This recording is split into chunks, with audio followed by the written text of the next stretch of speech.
Hello పిల్లలు, ఎలా ఉన్నారు? వెల్కమ్ టు ఏపీ ఫిజిక్స్ వల్ల. నేను మీ ఫిజిక్స్ టీచర్, నా పేరు మొహమ్మద్ బిలాల్.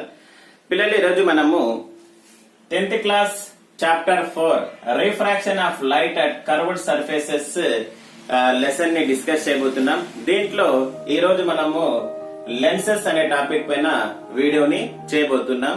రండి ఈ రోజు క్లాస్ ని స్టార్ట్ చేద్దాం. సో ఈ రోజు టాపిక్ అనేది లెన్స్. ఇంతకు లెన్స్ అంటే ఏం? చూడండి, ఇక్కడ నా దగ్గర లెన్స్ ఉన్నాయి. సో 2 లెన్సెస్ అనేవి ఉన్నాయి. సో ఏ టైప్ అనేది తర్వాత డిస్కస్ చేద్దాం. సో ఇక్కడ చూడండి, ఒక లెన్స్ అంటే ఏం? A lens is formed when a transparent material is bounded by 2 surfaces of which one or both surfaces are spherical. That is, the lens is bounded at least one curved surfaces. Lens అనేది ఎలా form అయి ఉంటుందంటే, 2 surfaces ని bound చేయడం వల్ల lens అనేది form అవుతుంది. So lens ని ఫామ్ చేయాలంటే ఎలాంటి మెటీరియల్ కావాలంటే ట్రాన్స్పరెంట్ మెటీరియల్ కావాలి. ట్రాన్స్పరెంట్ అంటే ఏమి? లైట్ అనేది ఈజీగా పాస్ అయిపోవాలి. సో దీంట్లో కండిషన్ ఏమంటే, అట్లీస్ట్ ఒక సర్ఫేస్ అనేది ఎలా ఉండాలి? కర్వ్డ్ ఉండాలి. 2 కర్వ్ ఉండొచ్చు, లేదా ఒకటి కర్వ్ ఉండొచ్చు, ఒకటి ప్లేన్ గా ఉండొచ్చు. రెండిట్లో ఏదో ఒకటి ఎలా ఉండాలి? కర్వ్ గా ఉండాలి. సో తర్వాత ఇక్కడ చూద్దాము, టైప్స్ ఆఫ్ లెన్సెస్ గురించి డిస్కస్ చేద్దాం. ఇక్కడ చూడండి, నా దగ్గర కూడా లెన్స్ ఉంది. సో దీన్ని బై కాన్వెక్స్ లెన్స్ అంటాం. ఎందుకు బై కాన్వెక్స్ లెన్స్ అంటాం అంటే, ఇక్కడ 2 సర్ఫేసెస్ కూడా బెంట్ అవుట్ వార్డ్స్ ఉన్నాయి. స్పూన్ తీసుకుంటే ఈ సైడ్ ఉంటుంది కదా, చూడండి కర్వ్ చూడండి, ఇది బెంట్ అవుట్ వార్డ్స్ అంటాం. సో దీన్నే బల్జ్డ్ అవుట్ అంటాం. ఇక్కడ 2 సర్ఫేసెస్ కూడా అలాగే ఉన్నాయి. సో దీన్ని ఏమని పిలుస్తామంటే బై కాన్వెక్స్ లెన్స్. అదేవిధంగా ఇక్కడ చూడండి, 2 సర్ఫేసెస్ కూడా బెంట్ ఇన్వర్డ్స్. దీన్ని చూడండి, లోపలికి బెండ్ అయి ఉంది కదా. సో ఈ బెంట్ ఇన్వర్డ్స్ అయితే ఏమంటామంటే కాన్కేవ్ అంటాం. ఇక్కడ 2 సర్ఫేసెస్ కూడా లోపల వైపే ఉన్నాయి కాబట్టి ఈ టైప్ ఆఫ్ లెన్స్ ఏమంటామంటే బై కాన్కేవ్ లెన్స్ అంటాం. సో రండి నెక్స్ట్ టాపిక్ కి పోదాం. Types of lenses.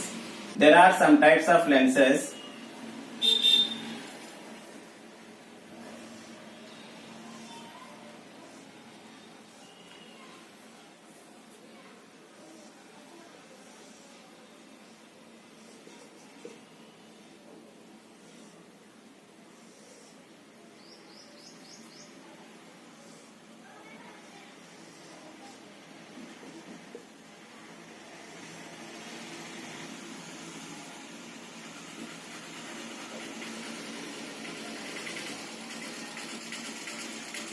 So here different types of lenses are given here. So look at the diagrams and let us know the names. ఈ lenses యొక్క names చూద్దాం. ఇలా 2 surfaces curve గా ఉండి అవి బయటికి బెండ్ అయి ఉంటే, బల్జ్డ్ అవుట్ అయి ఉంటే, ఇలాంటి టైప్ ఆఫ్ లెన్స్ ఏమంటామంటే బై కాన్వెక్స్ లెన్స్. బై అంటే 2 అని. ఇలాంటి సర్ఫేసెస్ ఉంటే, లోపలికి బెండ్ అయి ఉంటే, ఇలాంటి లెన్స్ ఏమంటామంటే బై కాన్కేవ్ లెన్స్ అంటాం. ఇక్కడ చూడండి, ఒక సర్ఫేస్ అనేది ప్లేన్ గా ఉంది, ఇంకో సర్ఫేస్ కర్వ్ గా ఉంది. ఆ కర్వ్ ఎలా ఉందంటే కాన్వెక్స్ లాగా ఉంది. సో దీని పేరు ఏమంటే ప్లేనో కాన్వెక్స్. ఇది కూడా అదే. సో ఇక్కడ చూడండి, ఒక సర్ఫేస్ ప్లేన్ గా ఉంది, ఇంకొక సర్ఫేస్ కాన్కేవ్ గా ఉంది. అంటే దీని పేరు ఏమంటే ప్లేనో కాన్కేవ్. ఇక్కడ చూడండి, ఈ టైప్ ఆఫ్ లెన్స్ ఏమంటామంటే concavo convex lens. Concavo convex lens అంటాం. These are the different types of lenses. Note చేసుకోండి. Bi convex lens, bi concave lens, plano convex lens, plano concave lens, concavo convex lens. So next topic కి వెళ్దామా? Next topic చూడండి, lenses లో కొన్ని terminology మనం use చేస్తాం. ఆ terminology ఏమనేది ఇప్పుడు మనం నేర్చుకోవాలి. సో రండి, ఆ టర్మినాలజీ ఏం యూజ్ చేస్తామో ఇప్పుడు మనం నేర్చుకుందాం. So here I'm taking a by convex lens. నేనేం తీసుకుంటున్నాను ఇక్కడ అంటే బై కాన్వెక్స్ లెన్స్ ని తీసుకుంటున్నాను. By convex lens. The midpoint of the lens or the center of the lens or the geometric center of the lens is called optic center. Optic center or pole. It is denoted by the symbol P. Lens యొక్క mid point ని లేదా centre ని ఏమని పిలుస్తామంటే pole అని పిలుస్తాం, లేదా optic centre అని పిలుస్తాం. ఇప్పుడు చూడండి, ఇక్కడ నేను తీసుకునేది బై కాన్వెక్స్ లెన్స్. వీటికి ఎన్ని సర్ఫేసెస్ ఉన్నాయంటే 2 సర్ఫేసెస్ ఉన్నాయి. ఈ సర్ఫేసెస్ ని నేను 1 అనుకుంటాను, ఈ సర్ఫేస్ ని 1 అనుకుంటాను, ఈ సర్ఫేస్ ని 2 అనుకుంటాను. ఇప్పుడు చూడండి, ఈ సర్ఫేసెస్ ని గనక నేను ఎక్స్టెండ్ చేస్తే ఇది ఎలా కనిపిస్తుందంటే ఒక స్పియర్ లాగా కనిపిస్తుంది. ఇప్పుడు ఈ లెన్స్ అనేది స్పియర్ లో ఒక భాగమే కదా. The lens is the part of the sphere. So every curve surface in the lens is a part of a sphere. ఇప్పుడు చూడండి, ఈ స్పియర్ యొక్క సెంటర్ ఎక్కడ ఉంటుంది? ఇక్కడ ఉంటుంది. ఈ స్పియర్ యొక్క సెంటర్ ఇక్కడ ఉంటుంది. ఈ స్పియర్ యొక్క సెంటర్ ఇక్కడ ఉంటుంది. The centre of the spear which contains the part of the curved surface is called center of curvature.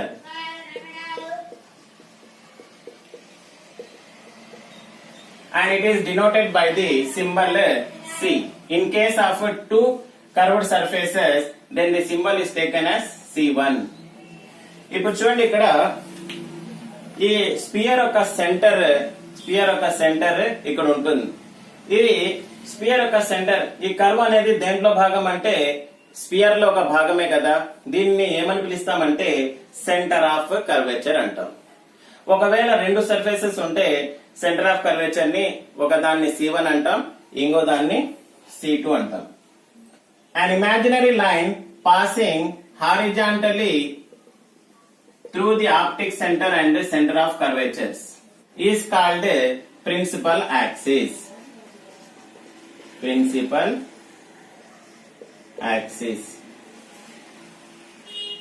Centre of curvatures నుంచి ఆప్టిక్ సెంటర్ గుండా ఒక ఇమాజినరీ లైన్ హారిజాంటల్ గా పాస్ అయితే దాన్ని ఏమని పిలుస్తామంటే ప్రిన్సిపల్ యాక్సిస్ అంటాం.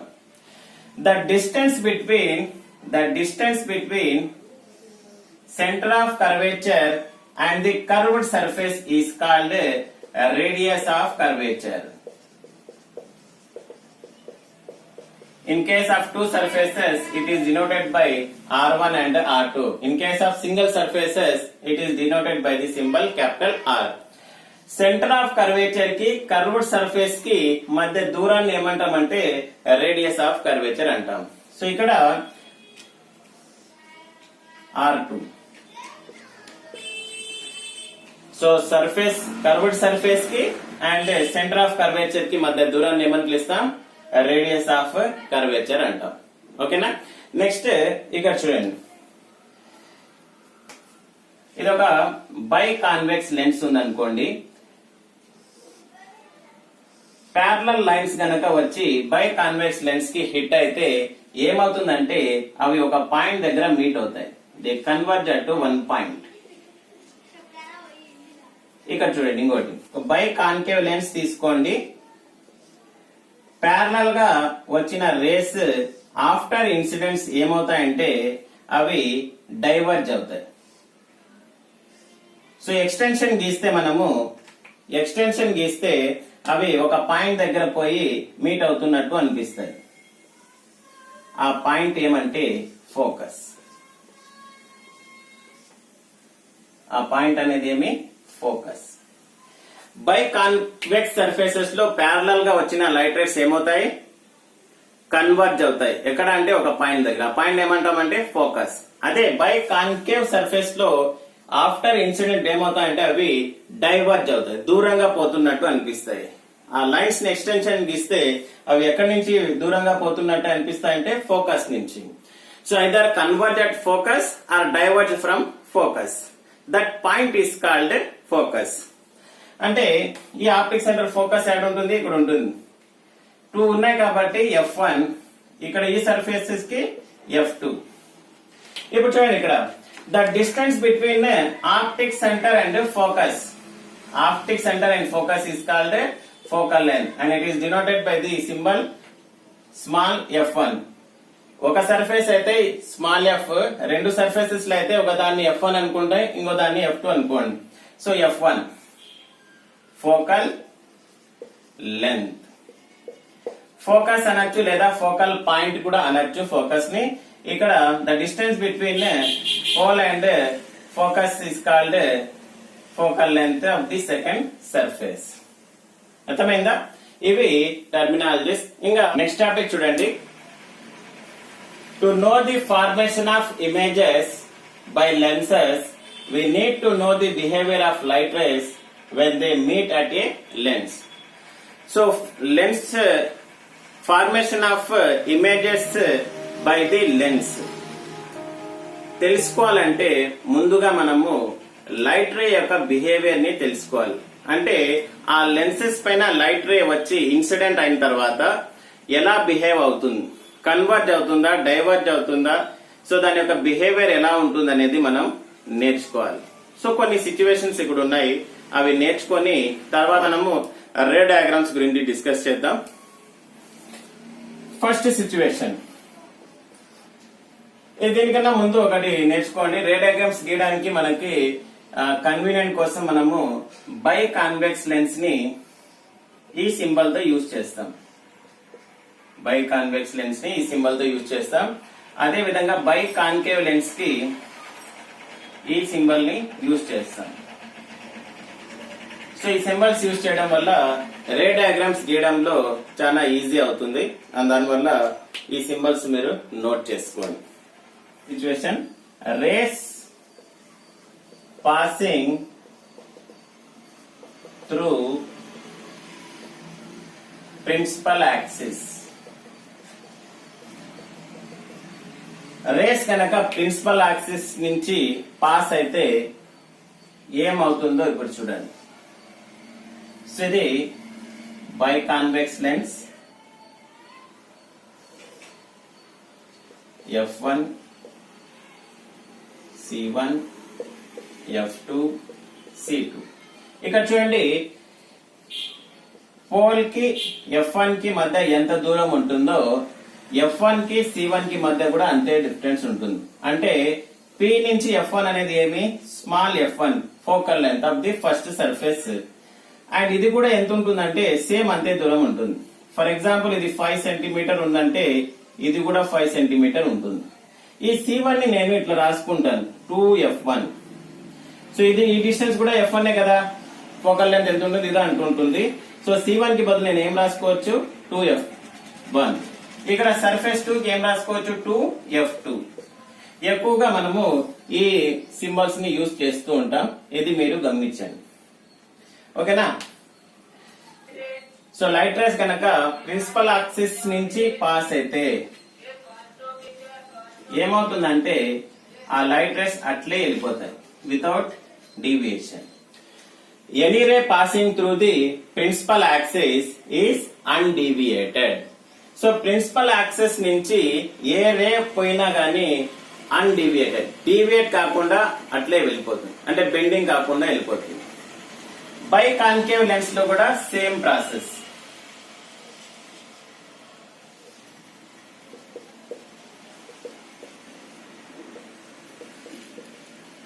ఈ F1, 2F1, F2, 2F2 మీ choice.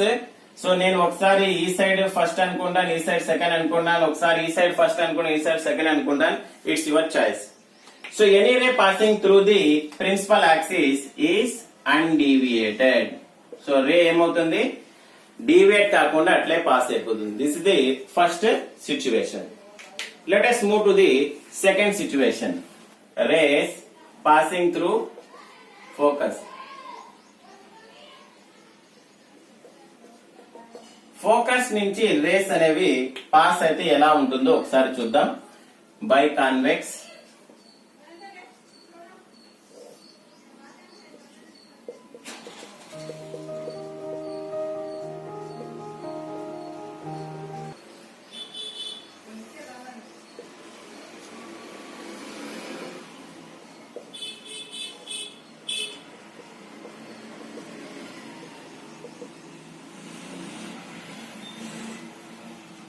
కూర్చోండి. రేస్ కనుక ఫోకస్ నుంచి పాస్ అయితే, ఇక్కడ ఫోకస్ ఏమి, ఇది వన్ ఫోకస్. ఇలా ఫోకస్ నుంచి పాస్ అయిన తర్వాత ఆఫ్టర్ ఇన్సిడెంట్స్ ఏమవుతుందంటే the rays become parallel to the principal axis. Rays అనేవి ఏమవుతాయి, ఫోకస్ నుంచి వచ్చిన rays after incidents they become parallel. So refraction తర్వాత అవి ఏమైపోతాయి, ప్యారలల్ అయిపోతాయి. దేనికి, ప్రిన్సిపల్ యాక్సిస్ కి. ఇక్కడ చూడండి, సో ఫోకస్ కి వస్తున్న rays, the rays coming through focus, focus కి వస్తున్న రేస్ బై కాన్కేవ్ లెన్స్ తర్వాత ఏమవుతుందంటే they also become parallel after incident. Focus నుంచి వస్తున్న రేస్ ఏమవుతాయంటే బై కాన్వెక్స్ లెన్స్ లేదా బై కాన్కేవ్ లెన్స్ లో ఏమైపోతాయి, ఆఫ్టర్ ఇన్సిడెంట్స్ తర్వాత అవి ప్యారలల్ అయిపోతాయి. సో నెక్స్ట్ సిచ్యువేషన్ చూద్దాం. Rays passing parallel to principal axis.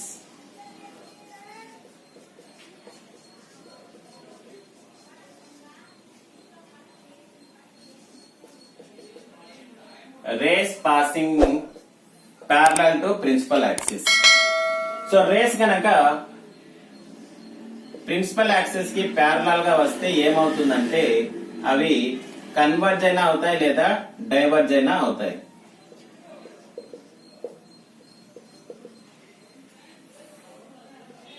Either converge or diverge. By convex లో అయితే కన్వర్జ్ అవుతాయి, బై కాన్కేవ్ లో అయితే డైవర్జ్ అవుతాయి. బై కాన్వెక్స్ సర్ఫేస్ లో ప్యారలల్ గా వచ్చిన లైట్ రేస్ ఏమవుతాయి, after incidents they meet at focus, converge అవుతాయి. ఒకే చోట కలవడాన్ని ఏమంటాం, కన్వర్జ్ అవుతాం. అదే విధంగా ప్యారలల్ గా వచ్చిన light rays after incidents on by concave surface they diverge. So ఎక్కడి నుంచి డైవర్జ్ అవుతున్నట్టు అనిపిస్తుందంటే ఈ రేస్ ని, రిఫ్రాక్టెడ్ రేస్ ని ఎక్స్టెన్షన్ గీస్తే అది ఫోకస్ దగ్గర పోయి కలుస్తూ ఉంటాయి. ఫోకస్ దగ్గర with the light rays coming parallel to principal axis, either they converge or diverge from the focus. Converge at focus or diverge from the focus. Next ఇంకొక సిచ్యువేషన్ ఉంది. Rays passing through optic center or pole. Pole నుంచి వచ్చిన light rays ఏమవుతాయంటే after incidents they are undeviated.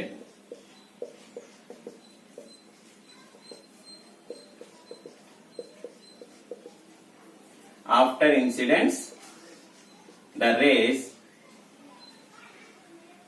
undeviated.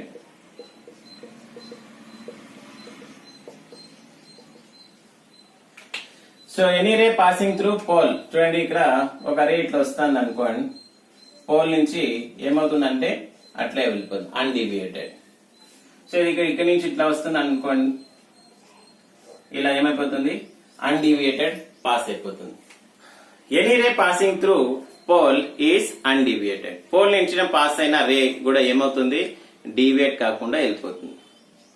So these are the some situations which we have learn. So ఈ topic మీకు అర్థమైంది అనుకుంటా. సో నెక్స్ట్ క్లాస్ లో రే diagrams అంటే ఏమి, రే డయాగ్రామ్స్ ని ఎలా డ్రా చేయాలి, రూల్స్ ఏమి అనేది నెక్స్ట్ క్లాస్ లో డిస్కస్ చేద్దాం. సో ఈ వీడియో మీకు నచ్చినట్లయితే లైక్ చేయండి, షేర్ చేయండి. అండ్ ఏదైనా సజెషన్స్ మీరు ఇవ్వాలనుకుంటే మీరు తప్పకుండా కామెంట్ లో మీ వాల్యుబుల్ సజెషన్స్ ని పోస్ట్ చేయండి. మళ్ళీ నెక్స్ట్ వీడియోలో కలుసుకుందాం. అప్పుడు దాకా జై హింద్.